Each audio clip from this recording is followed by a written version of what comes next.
of the coaching fraternity in Kenya, and we are hoping to have a very insightful session together during this time when the world has just been turned upside down. So do a very great welcome to each one of us. It's just about a month since Kenya, actually it's exactly a month since we reported our first COVID-19 case as a country. And it's no more than 4 months since this whole coronavirus became a narrative that is in everybody's conversations. So it may look like a long time, but it's over a very short period of time that things have moved very fast to where we are today, where virtually everybody across the globe is impacted in one way or the other by this pandemic. So whether it's individuals, businesses, communities, economies, we are all grappling with this new and fast mutating way of life. And change is happening so fast that VUCA is no longer descriptive of the world we are experiencing today. It's increasingly becoming an accepted reality that the old is gone. We have a new normal that is evolving right in front of our eyes, and we are part of history, and we are making history, and history evolving right in front of our eyes. And it is within these broad contexts that tonight we want to reflect on 3 broad areas or themes.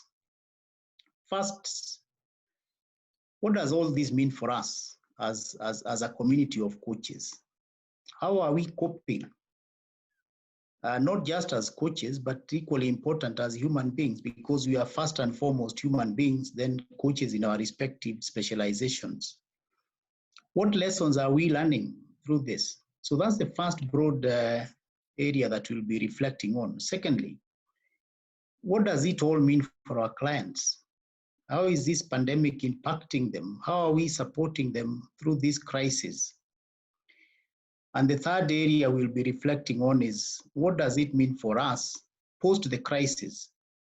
Because as coaches, we fall forwards. How will we bounce back in the new world order? How do we support our clients to ready themselves for the new normal? And as coaches, reflection sits at the core of our lives. And the above 3 themes will focus our reflections tonight. Now, to help us give structure to these reflections, we are grateful and honored to have a great panel drawn from our own pool of resources, of coaches, thought leaders, who I now take the opportunity to introduce. Though from the greetings from the beginning, I could hear they hardly need any introduction, but let me start with the lady. Sheetal is an executive leadership coach, learning and development facilitator. She has a wide international experience. She's an accredited, credentialed coach at PCC level. And she has generously shared with us her knowledge and experience, especially on the emotional landscape in the coaching field. So welcome, Sheetal. You can wave for now to the, thank you, Sheetal. Our second panelist, Martin Oduoro Tieno, again, needs no introduction. Martin is an ICF accredited coach. He's an independent business advisor. He's an executive coach. He's an experienced executive, both at private and public sector, and serves on several boards, amongst very many other hats that Martin dons. Martin, as you know, is also our president, 2020 ICF Kenya Chapter. Thank you, Sheetal and Martin, once more for agreeing to be our panelists in tonight's sessions. Before I start off with Martin and Sheetal, let me just take a few minutes to explain how our session will flow tonight so that we have the best within the hour. Our session will primarily be in 2 parts. In the first part, Sheetal and Martin will be sharing their experiences and reflections on the issues of the day, broadly around the 3 themes that I've highlighted above. And I will be moderating this part of the conversation. Then the second part, we'll have an opportunity. We'll open it up to all of us to share your reflections, to pose questions, to put your comments to our panelists. For ease of communication, we request that you mute your microphones to reduce noise during the session. Let me also draw your attention to two great tools that will make our communication easier. We have the chat box, which fortunately some of you are already using. This will remain open throughout the session. Please use this to post any questions or comments at any time throughout the session. We will be monitoring this chat box throughout the session and we'll be attending appropriately. We have somebody who is monitoring that. The second tool, which will come in very handy during the second part, is the hand raising tool. Because we are many of us on the call, we'll need a way of just getting to be able to see who we let talk so that we are not all talking at the same time. So when you want to talk, please just raise your hand and we will then pick on you to contribute to the conversation. I also advise that the session is being recorded, so if you miss anything, we will avail that to you later. So without further ado, I want to go straight to our panelists and welcome once again Sheetal and Martin. And as I've indicated, COVID-19, pandemic, flattening the curve, social distancing, working from home, etc., have become our new language within a very short period of time. So much changing each day. How are you coping with all these changes? Both as a coach and as a human being would be a good place to start our reflections. And let me start with you, Sheetal. How are you coping with all these changes? I think the first thing that I will share is that I never anticipated that in my lifetime I would be seeing such a global pandemic. So I definitely, this was the one thing that definitely shook me a little bit. So I knew about global pandemics coming, or that there would be some point in the world, but I thought it would be after my lifetime. So, you know, there was definitely a shock value to this experience. I've spent a lot of time, I think what it's done is made me a little hyper aware that I need to tend to myself. So attending to myself, because as I attend to what's arising for me, I'm able to be curious about what might be arising for my clients. And you'll tell me, David, when it's the right time, but I've put the things I've been attending to into a sort of a model that I'm using at the moment, just to keep check on how am I feeling, and being curious about, therefore, what might be my clients feeling, and then also using that to kind of discover what is present for me, and therefore how can I dream or design from that place. I don't know if this would be the right time to share that, but you can. I'll hold on to that thought as I welcome Martin to share his reflections on how he's coping first, and then we will get into that as well in a short while, Sheetal. Thanks, David. Thank you, David, and welcome everybody who is on the call. As both David and Sheetal have said, this is obviously unprecedented for all of us. I must say that when the whole thing started becoming a real issue in our country, and when it was announced that people have got to work from home and stay home and avoid social contact, etc., I felt a big loss. I mean, I felt like this is completely new territory that I'm not used to. Staying at home, and now it's been like 3 or 4 weeks, requires courage. I think it requires this realization that you got to take a break from the daily hustle and bustle of life. And I think The difficulty, obviously, which remains up to now, is the fact that nobody knows when it's going to end, and nobody knows how things will unfold. And so, David, I spent my first week thinking that I was on holiday. So I basically, spent a lot more time sleeping, lazing around, watching a lot of telly, trying to absorb as much news as I could. The second week, it dawned on me that I needed to start getting up and seeing how to put bread on the table, and that sleeping up to midday and getting a siesta in the afternoon after lunch will not take me too far. So I started thinking about my clients, what they were up to. The third week, I actually started putting a bit of a structure to my life.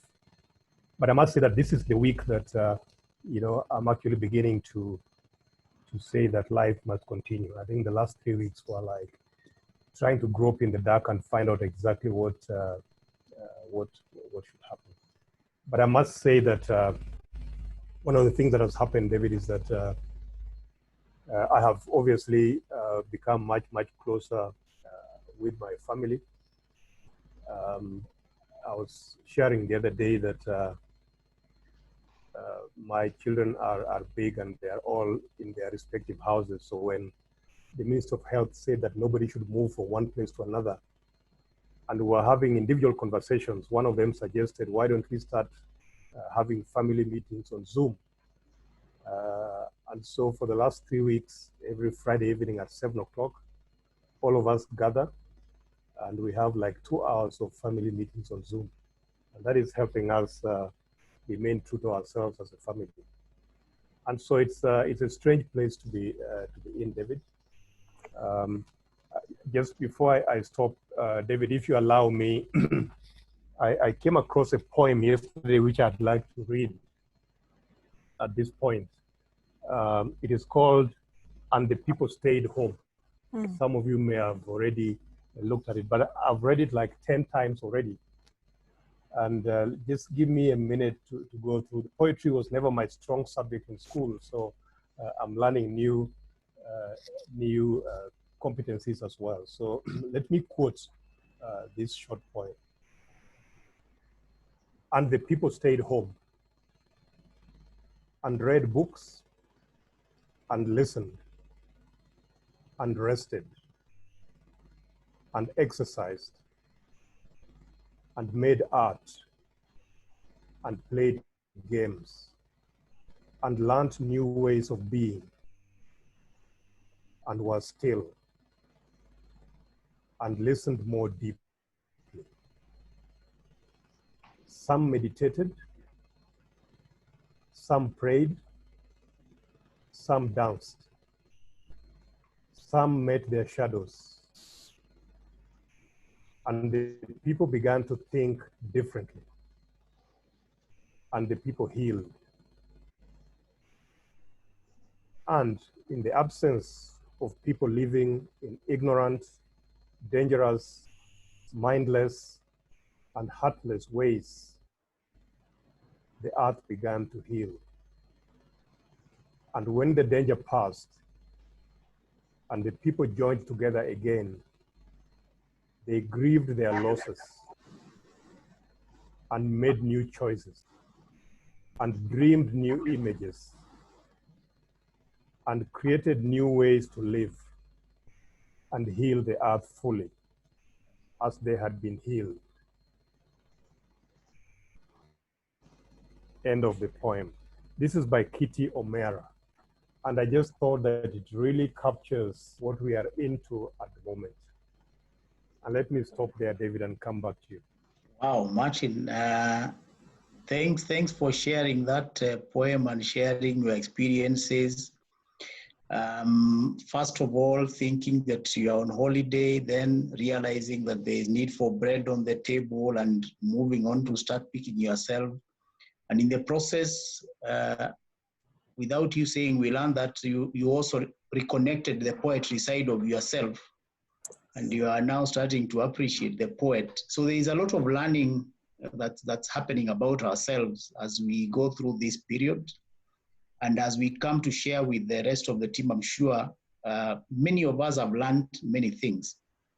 And learning being an integral part of our daily lives as coaches and everyday experiences give us an opportunity to learn. And Sheetal, you are sharing that you've learned and even adapted and crafted a model that you are seeing this through. So this would be an appropriate time to talk through what you've learned through this experience, Sheetal, and you could also bring in the model at this point in time.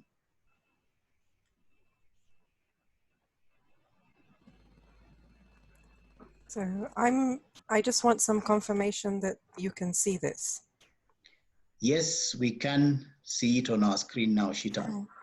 And this is just a, this is a living model. This is just a glimpse of some of the questions that I am still continuing to ask myself, still continuing to live into.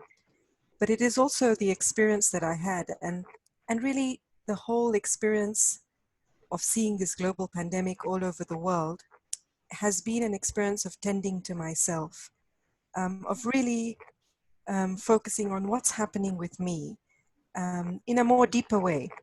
And the first thing that I've tended to is my emotions. And a little bit like Martin said, I have felt some loss and some grief for the things that I have lost, or the things that are close to me. I mean, one of the things that I'm passionate about, some of you know, is I'm passionate about traveling.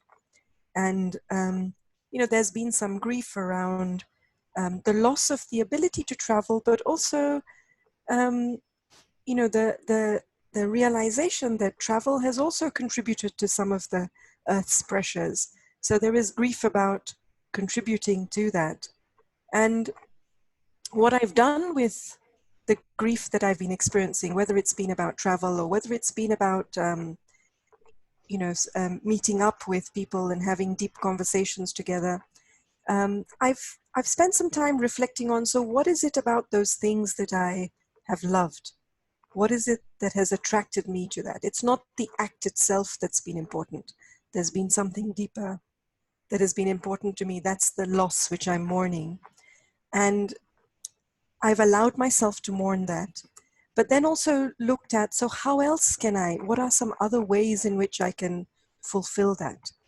So a lot of things that travel gave me was diversity and culture, different cultural experiences. And I can still find those. I just have to look a little harder, and I have to find different ways of filling that. So that's been something that's been really, really something that I've attended to, is what else am I feeling? I felt helpless at times, especially when I look at what the possibilities of a lockdown can do to underprivileged populations. And then how do I cope with my own helplessness? And these are questions that I continue to ask myself, and I've noticed that my clients are also asking these questions. I've used a resilience formula for myself, and I was introduced to this many, many years ago, that resilience is equal to strength over pressure. So if you want your resilience to increase, either you reduce the pressures or you increase the strength. If you increase the top number, then automatically resilience increases. If you reduce the bottom number, then resilience increases. So when I think about strength, I think about what fuels me, what inspires me, what fills me up. Music has been a great love for me.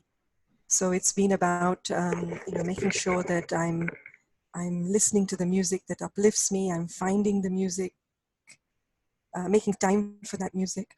The other things that uplift me is spending time in silence and meditating. Poetry is another one, Martin. It's been something that's been a great joy over the last few weeks. And then pressures, thinking about reducing the pressures is, we have so much information coming to us that sometimes it adds to our stress and pressure. I don't know how many of you have felt this, but I've really chosen now 1 or 2 websites to look at about, the COVID-19, and I only look at those, and I look at them once a day or once every 2 days, and I don't power myself with information, because I've realized it was adding to the pressure, especially since I'm looking after two elderly people in my home. I wanted to make sure that you could go overboard, you could become hyper-vigilant. And I realized in the first week I was becoming hyper-vigilant. So I've looked at ways in which, what are the pressures I'm under and how can I reduce some of those pressures? And whether that's coming from information coming to me, whether it's saying no to certain clients so that I have a little bit more space. That's something that I've done. The big thing for me has been about identity. I don't know how it is for all of you, but I've noticed for a lot of my clients, I've been working from home for a long time, so this wasn't very new for me. However, I think what this has done is it called into question for each one of us, what does it mean for me? Who am I now that the world has turned upside down? Because a lot of things that we might have attached our identity to, we no longer have.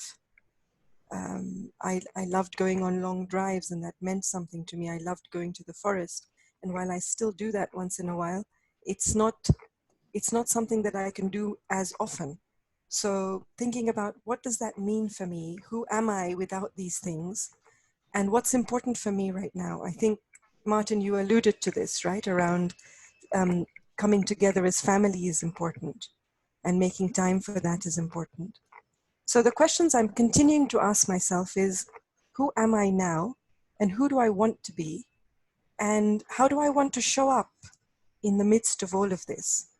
And I'm continuously asking, I find myself at times getting irritated because I have a dozen errands to do, and I have to really think through, how am I going to do those errands?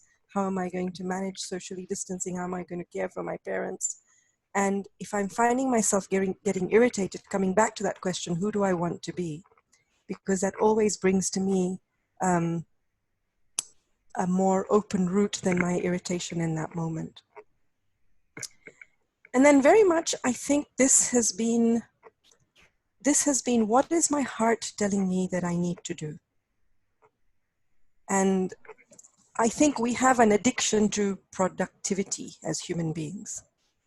And we have an addiction to our identity being linked to how productive we are, how achieving we are. And when I think about the way the earth is breathing, despite all the deaths around the world, I'm thinking, what is the message really? What is my heart telling me that we need to do? And there's a person that I follow called Jeff Foster, and he talks about the concept of deep rest. And it's quite an interesting thing, because he speaks about, if you're exhausted, rest. If you don't feel like starting a new project, don't. If you don't feel the urge to make something new, just rest in the beauty of the old, the familiar, the known. If you don't feel like talking, stay silent. And you can check his poetry out. He's actually a poet, and he speaks about this concept of, are you allowing this crisis? It is a huge trauma and a crisis, to allow yourself to take some deep rest, because then you can emerge from that renewed. So the way in which I'm doing this is just checking, what does my heart say? And every day I kind of put my hand on my heart and say, what do you need? What do you need today? And some days I'm called to be of service, and some days I'm called to completely be silent, and that's okay. And I think this message of, I think we're drilled into as we were children, that you're only someone if you're producing. And I think the message that I want to share that's come out of my reflection is that I am someone just because I am. Because I exist, I am already someone.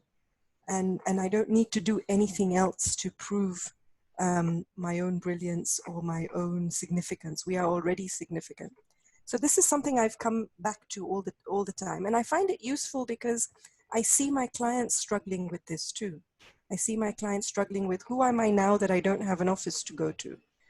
Who am I now that I don't have the same project that I was dealing with before?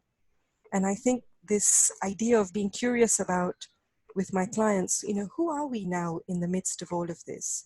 And have we always been wonderful beings already without all the additional stuff. And then the final two things that I've reflected about is, one is, what is the call of the time? And I think this is linked to the things that I was speaking to earlier, but what is this pandemic calling us to be in terms of be different? You know, everybody's talking about the normal and the new normal. Is it a new normal or is it a new way of being? Are we being called to be different types of human beings? How have we contributed to all the events that have built up to such a global pandemic?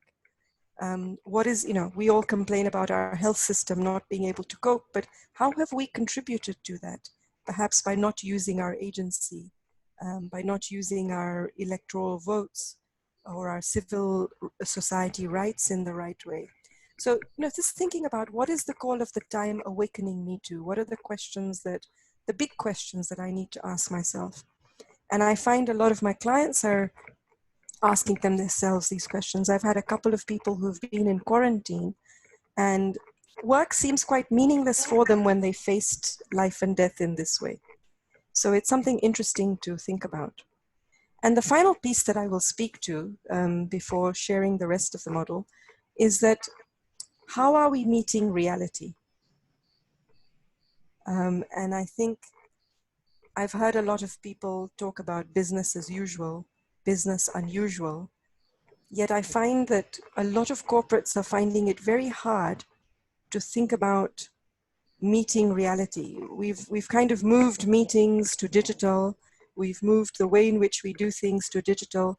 However, the reality is very different on the ground. People are not coping well with being at home. Not always. People are quite traumatized. They're in anxiousness and fear. And if we expect people to shift to something that they've never shifted to, are we truly meeting reality? And this is a question that I'm asking the CEOs that I'm working with to say, are your expectations meeting the reality on the ground? And it's something that I continue to ask myself. And I think, Martin, you alluded to this as, is this something we're waiting to be over, or is this a long marathon that we have to be prepared for in the long run? And I think it's about coming to terms with that reality and accepting that. And so these are the questions I've been asking myself. And then I'm being curious about with my clients. What is arising for my clients? What are they tending to? Could what I'm attending to be arising for them too? And what this does is it's made the coaching sessions very much relevant to the time now.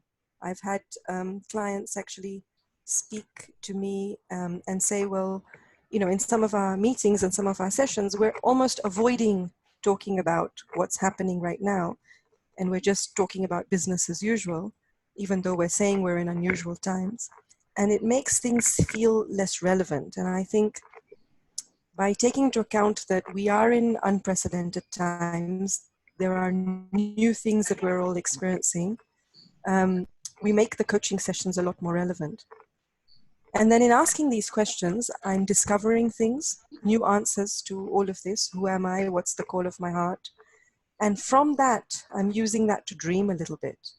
I haven't got to the design phase yet, but it's this idea that asking these big questions is allowing me to dream of what possible future could there be that's very different to what I've been living right now. And from that, I think will come a design of how I want to show up as a coach and a human being. And so this is the model that I'm kind of working with, and I'm continuing to inquire into, and I'm using this as a model to also check where my clients are at. So I think I'll stop there. Wow, thank you. Thank you, Shital, for sharing such a powerful model that you've crafted. I picked a number of things. The mathematician in me picked the resilience formula first. You put it so well that I choose to work on the strength or work on the denominator, which is a pressure. And if I deal with them, then I deal with my residents. I also liked your bit of that reflection about listening to the heart and not being so much driven by the external measure of yourself, how productive you are, but really getting to the bottom of just accepting yourself as a human. So it flows very nicely, and it ends us up with a reality of where we are, and brings in the next person that we said will bring in the conversation, who is our client. Where are they at? How are we supporting them? And you've brought it in very nicely. So thank you very much for that. I want to come back to you, Martin, on that side of the client. What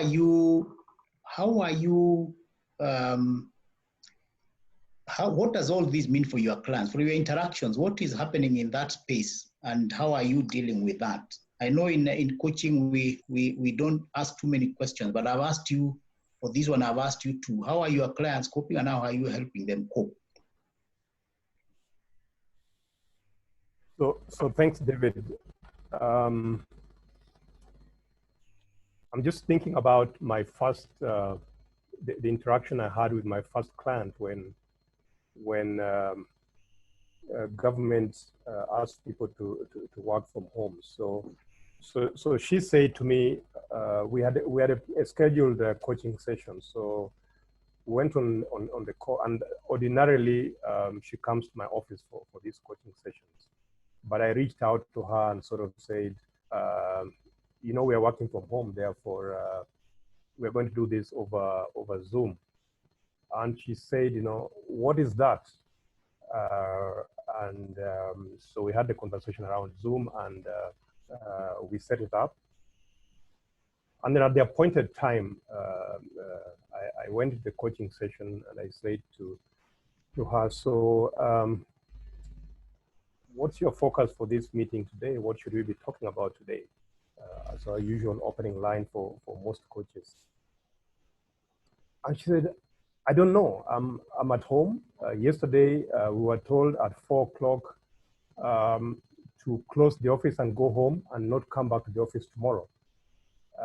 And I was in a state of shock because I didn't know what that meant for me. We've never worked from home. And so immediately I was in this shock. What do I do? I've got a team of about 20, 25 people who work for me. And so I called them together and I said, tomorrow we are working from home. And they asked me to explain that. And I said to them, I don't know, you just go home and we shall find out as we go on.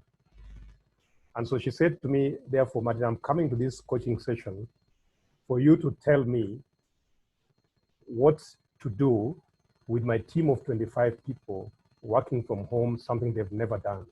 And I've not done it with them in this context. And so, of course, I reminded her that of what coaches do. Coaches don't answer questions, they ask questions.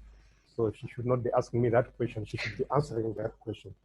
And we went through a process. And what it did for me was sort of say, actually, this thing is completely new. It may be that you've attended one Zoom session, one Skype session, one webinar, etc., but not everybody has done that. Certainly, you have not worked with your team of 25 people probably on this. And so a number of questions are occurring to the coach, to the clients, certainly to my clients. And in a way, it's difficult because we are in exactly the same position as our clients are here. We are learning how to do what we do just the same way that our clients are trying to learn, and yet they are coming to us for support to help them deal with this situation. And you know, so first of all, as individuals, and I liked the discussion with Sheetal earlier, who am I and who am I in this new environment? How do I move forward? You know, if you are a CEO or a leader running this business, what exactly is happening? How are you going to keep the team together? So she said to me, I don't know if these guys are going to be working. They'll probably just be on holiday at home. They'll be lazing about doing their own things. I may not get them on phone. Maybe I should start having hourly calls where I call each one of them every hour. And if I do that, I will not be able to do my other job because I'll spend all my time talking to these guys, trying to make sure that, that they're actually working. So what I'm seeing here, obviously, after 4 weeks, there's been progress in this whole conversation. There's a lot of material that has been put out there and people are reading and engaging. There's a lot of webinars about how to cope. And so I believe that clients today are in a much stronger place from a work-related perspective. There are obviously challenges around how do you push performance when you're actually struggling to think about survival. I sit on the board of Kenya Airways, for example, and the following day, a few days after the call to stay at home, we grounded all the 40 or so planes that KQ has. So how do you talk about performance when you're in a survival space, right? And how do you begin feeling if you're the person running that business for your 4,000 employees, for example? Clients are struggling with how to provide emotional support for their teams, for example. How much communication and what modes of communication are you engaging in with the team? What are clients saying to them about the post-COVID period, for example? And what about the space of job losses, the space of salary cuts, etc., performance management? If clients have thrown their budgets out of the window, how do you begin talking about performance management in this kind of space, and where do you start? Do you start from a zero base and just start from zero and say, okay, let's make certain assumptions that things will open up in the next 3 months or 6 months or 12 months, and where shall we start at that point? So I see that from a client perspective, David, there's lots and lots of questions, and our role as coaches here is probably to really help them get clarity, get greater awareness and clarity as to what is happening. I recall at the start of this conversation, David, you talked about VUCA. You said VUCA had been thrown out of the window. But it's interesting. The other day, I was on a call and somebody decided to rename the VUCA acronym. So he replaced the V for volatility with vision. He replaced the U for uncertainty with understanding. He replaced the C for complexity with clarity. And he replaced the A for ambiguity with agility. And therefore, when I looked at the new VUCA, it is more around beginning to think about the vision. Where was my vision before and where is it now, given the state that we are in? Do I really understand what is going on about me, and how do I get that understanding for me and for everybody around me? Do I have the clarity to make sense of this chaotic environment that we are in at the moment? Do I really understand? Is there clarity? And how do I then begin to look at the change in the way that I do what I do, change in the way that I run my business. So Sheetal has been running her business through Zoom for a long time from home. Not many people have been doing that. So how do people make that transition? And how do you ensure that you are still performing the role that that you need to perform as a leader? So that is, David, my comments around, where I see my clients from those that I've interacted with over the last 3 weeks. Thank you. Wow, Martin, that is very deep as well. And you come in there with a new redefinition of VUCA. And I like the fact that this new VUCA now looks at it from a very positive spin, where things were ambiguous. Now that becomes agility.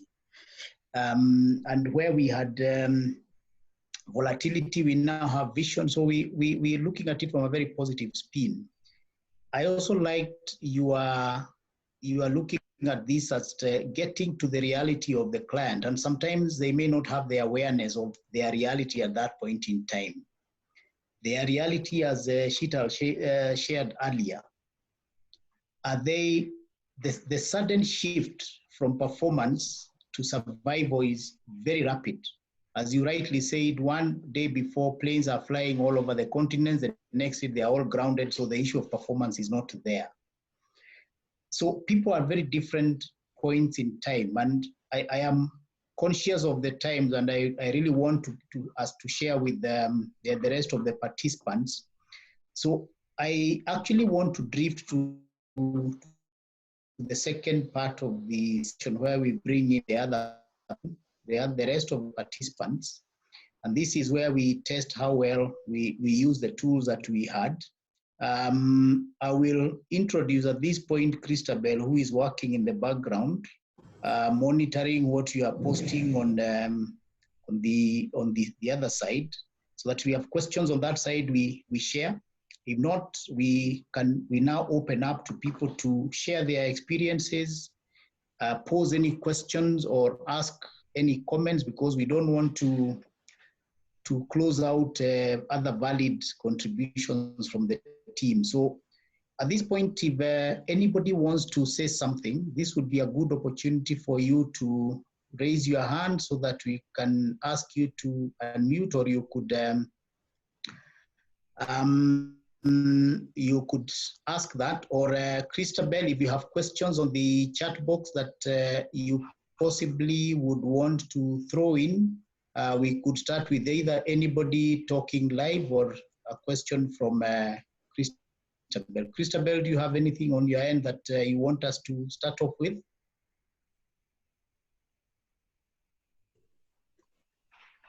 Thank you, David. We only have, there's one question. There's someone who mentioned that Sheetal had said that people should be tending to themselves. So the person was wondering, what else could people be tending to?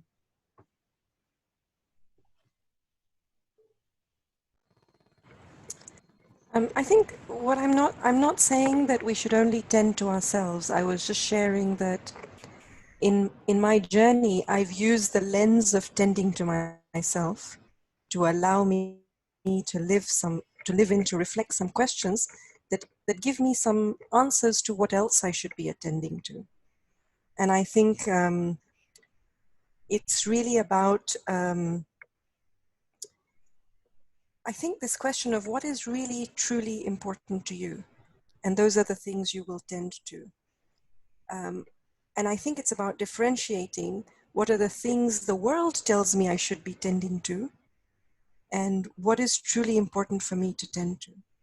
And I think it's, we could be tending to many things. I know people who are tending to family at this time, because it's become very apparent that family relationships are precious.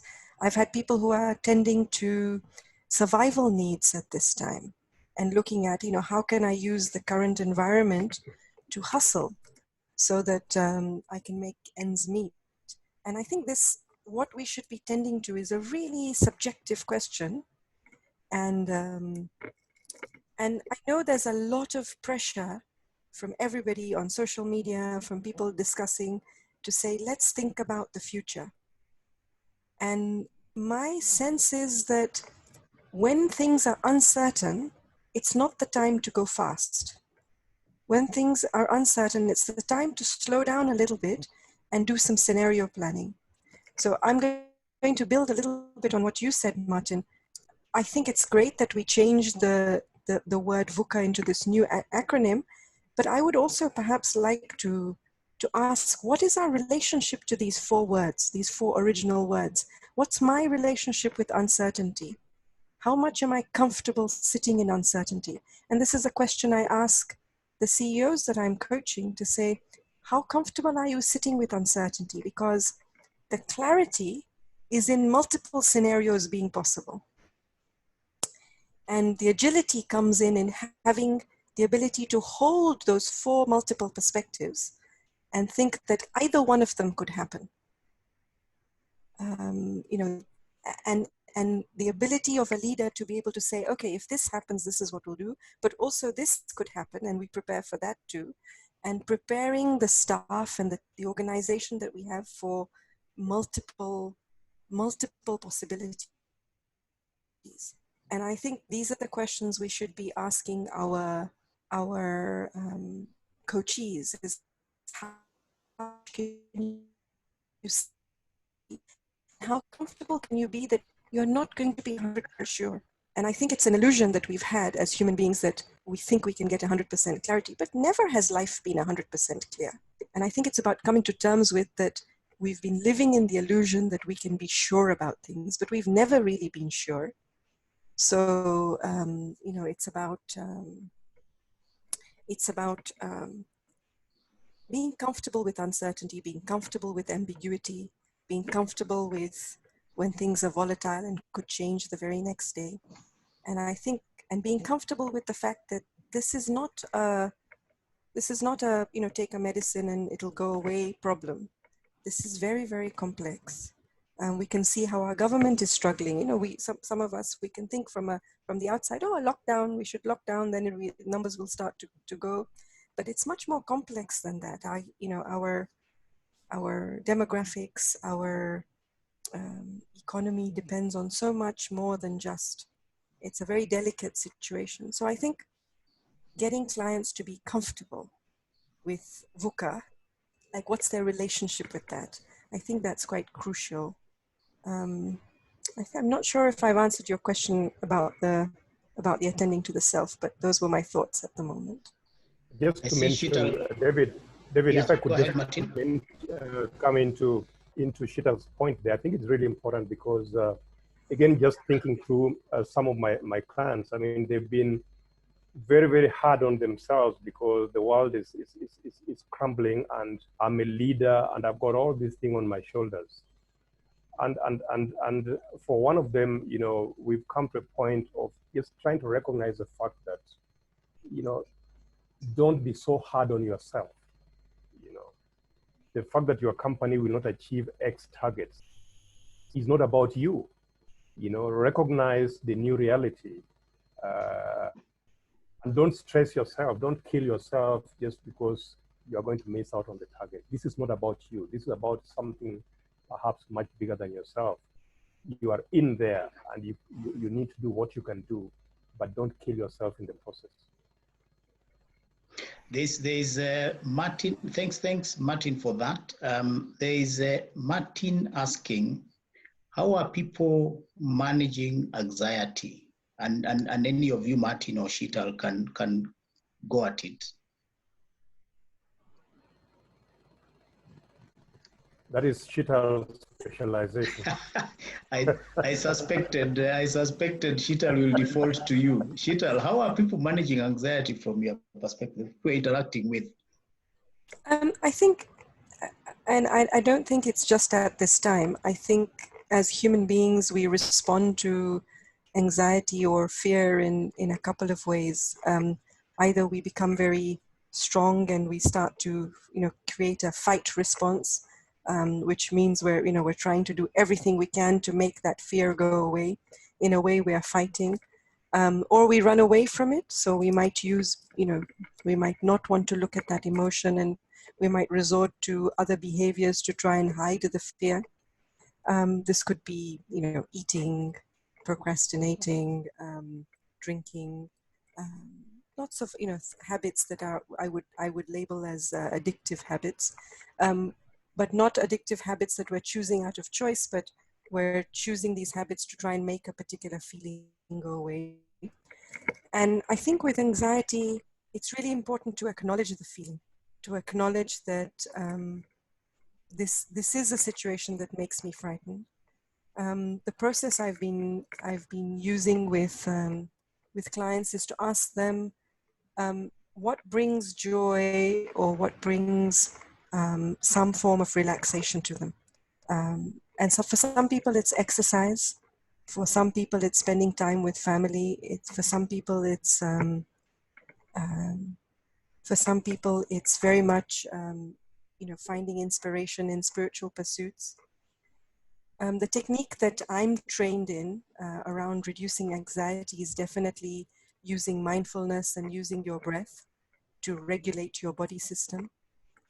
Because anxiety is simply, it comes from a thought either about the past or a thought about the future, worry about the future.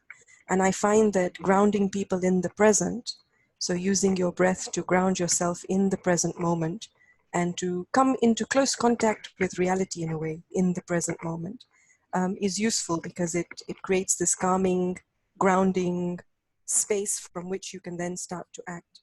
Otherwise, our fear and our anxiety paralyzes us.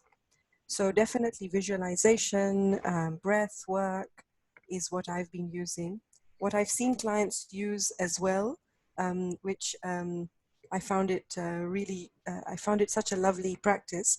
One of my clients said that her child taught her this, that when her child was feeling frightened, he ran out into the yard, and they don't have a lot of grass, but he lay down on the cement, and he started looking at the sky, and his mother said to him, "What are you doing?" And he said, "Oh, this makes me feel good." And she said, "I lay down next to him, and I noticed that just watching the clouds pass by helped me also feel less anxious." So I think these are all sort of tools and techniques that we can use. I know people who speak to coaches or counselors also to help them reduce their anxiety. And I think it's really about checking with yourself to say, am I running away from my fear? Am I resisting the fear? Or am I really noticing that I'm feeling this and then choosing what to do to manage that fear rather than trying to suppress it or trying to hide from it? Thank you, Shital, and thank you, people. Questions are now really flowing in, and we will possibly have time to just take one more because our time is really flying very fast. But keep posting the questions. We'll find a way of making sure that the answers and the messages that need to come across get packaged in a way that they get to us. But Martin, there is one that I would want you to give your thoughts on. A general theme that is coming up in our conversation tonight is that there's a lot of redefinition of things, redefinition of ourselves, redefinition of even simple concepts like VUCA. Susan Banda is posting here and wondering, what does that mean? What does productivity become in the new world? We have been talking of productivity, performance management. In the new world, what is this likely to be redefining itself into, Martin? So what does productivity become in the new reality? Yes. And again, David, just giving my thoughts on this. I think where Susan has started is that somebody has said to her that their productivity has gone down since the time they started working from home. I think the question to consider is, how did they define productivity before? Was it the amount of output per unit of input that they had? And what has changed now? Have the inputs changed? So were they putting in X amount of time? Were they focusing in specific areas? What has changed for them there, and why, in their view, is productivity going down? And so it goes back to the conversation that we were having around VUCA, that in this new world, redefining what our vision is. So what's our vision? Are we clear about it? What's the clarity that we want? Do we really understand where we are? And do we then begin to redefine what productivity means for me? If you are in a survival mode, what is productivity there? The productivity is to be able to, wake up the following day and have food on your table. So what's productivity there? What's productivity if you're in a business that is making COVID-19 related items like gowns and masks and chemicals for washing hands and so on, then you obviously have got almost a standard definition of productivity. So David, I'm just throwing some wild thoughts out there for people to consider and to define, but I think it is important for people to define that in their own space, to understand what it means, to understand what their new vision is, and how they will then move that agenda forward.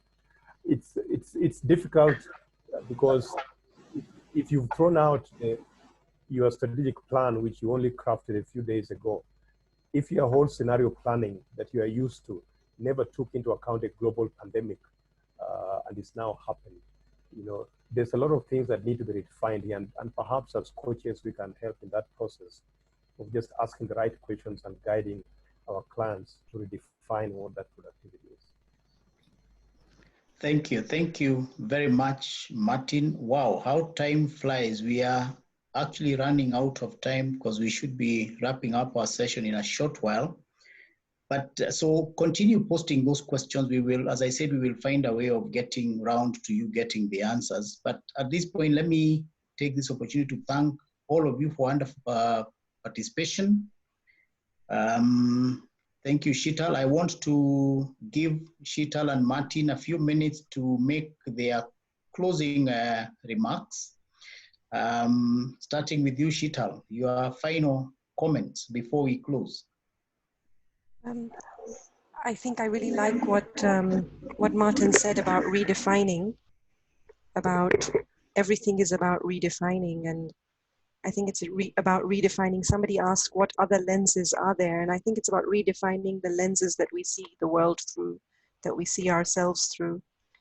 And I'd like to end with something that I've been reading daily, the same thing daily that's given me a lot of comfort, and it's from the book of Tao, and it goes like this: life is a series of natural and spontaneous changes. Don't resist them. That only creates sorrow. Let reality be reality. Let things flow. Steer in the direction that best aligns with the nature's course. The gentle outlasts the strong. The subtle outlasts the obvious. The soft overcomes the hard. The slow overcomes the fast. Let your efforts remain subtle. Allow the results to reveal themselves. Real power flows from gentleness, softness, and subtlety. The moment you cease trying to control and manipulate is the moment life begins to flow. When you align with the way, all you need will come to you in the right way at the right time. Thank you very much, Sheetal. Poetic as always, very deep. Thank you very much. Martin, your closing comments, and you may also take this opportunity to wear the cap of the president of ICF Kenya and integrate that into your closing comments.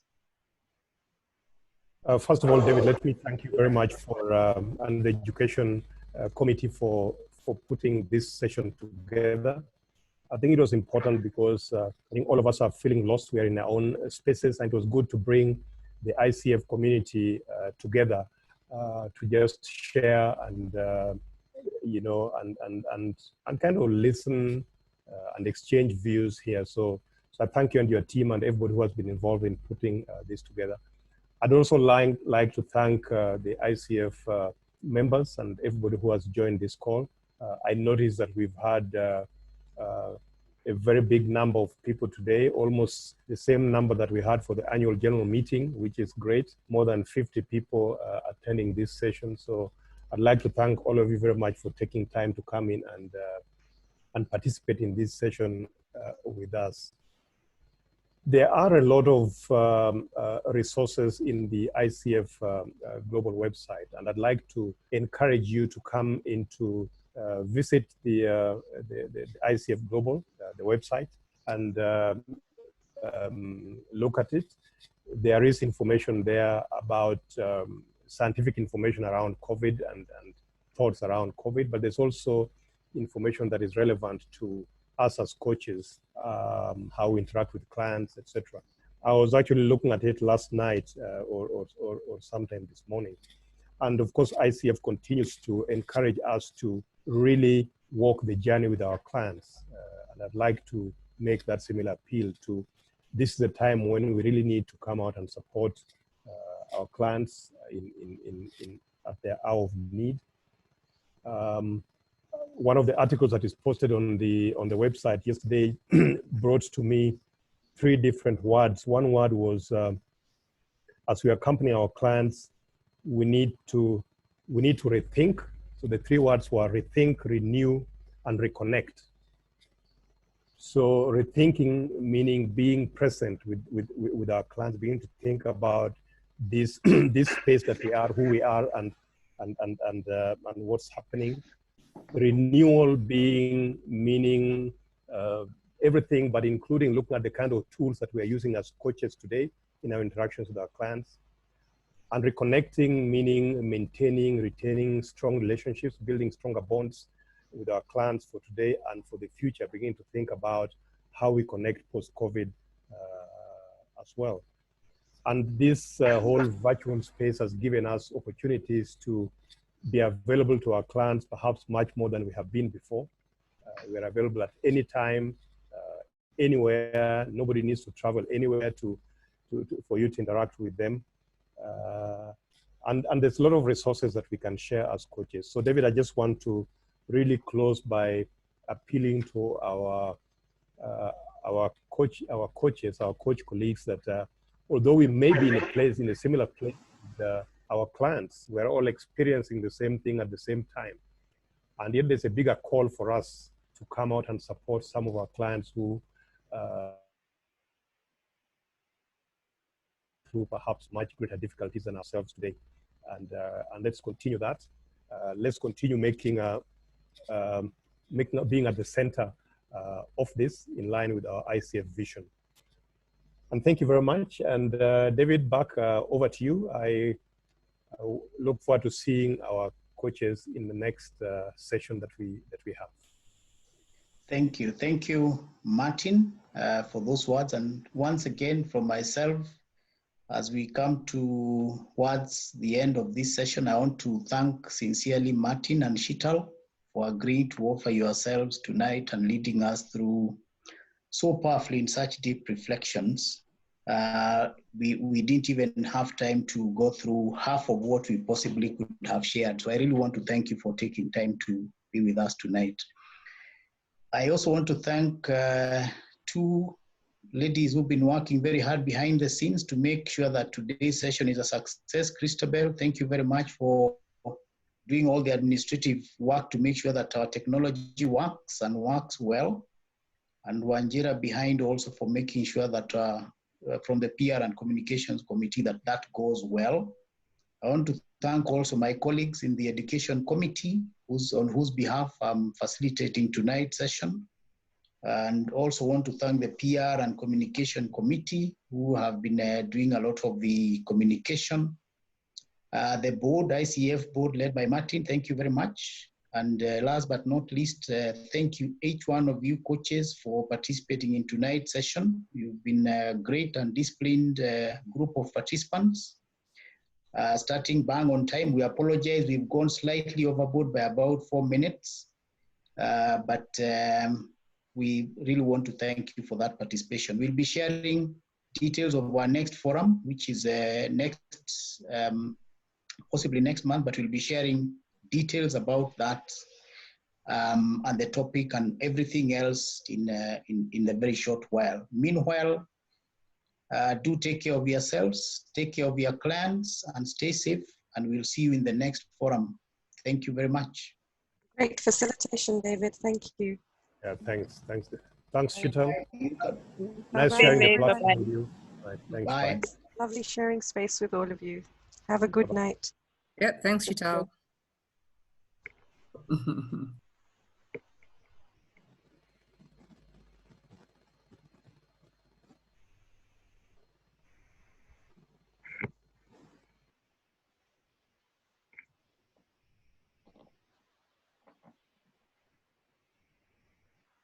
Thank you, Shital and Martin and David. It was awesome.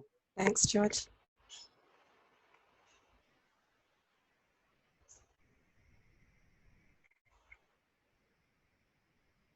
Thanks, Shital and David and Martin. Thank you.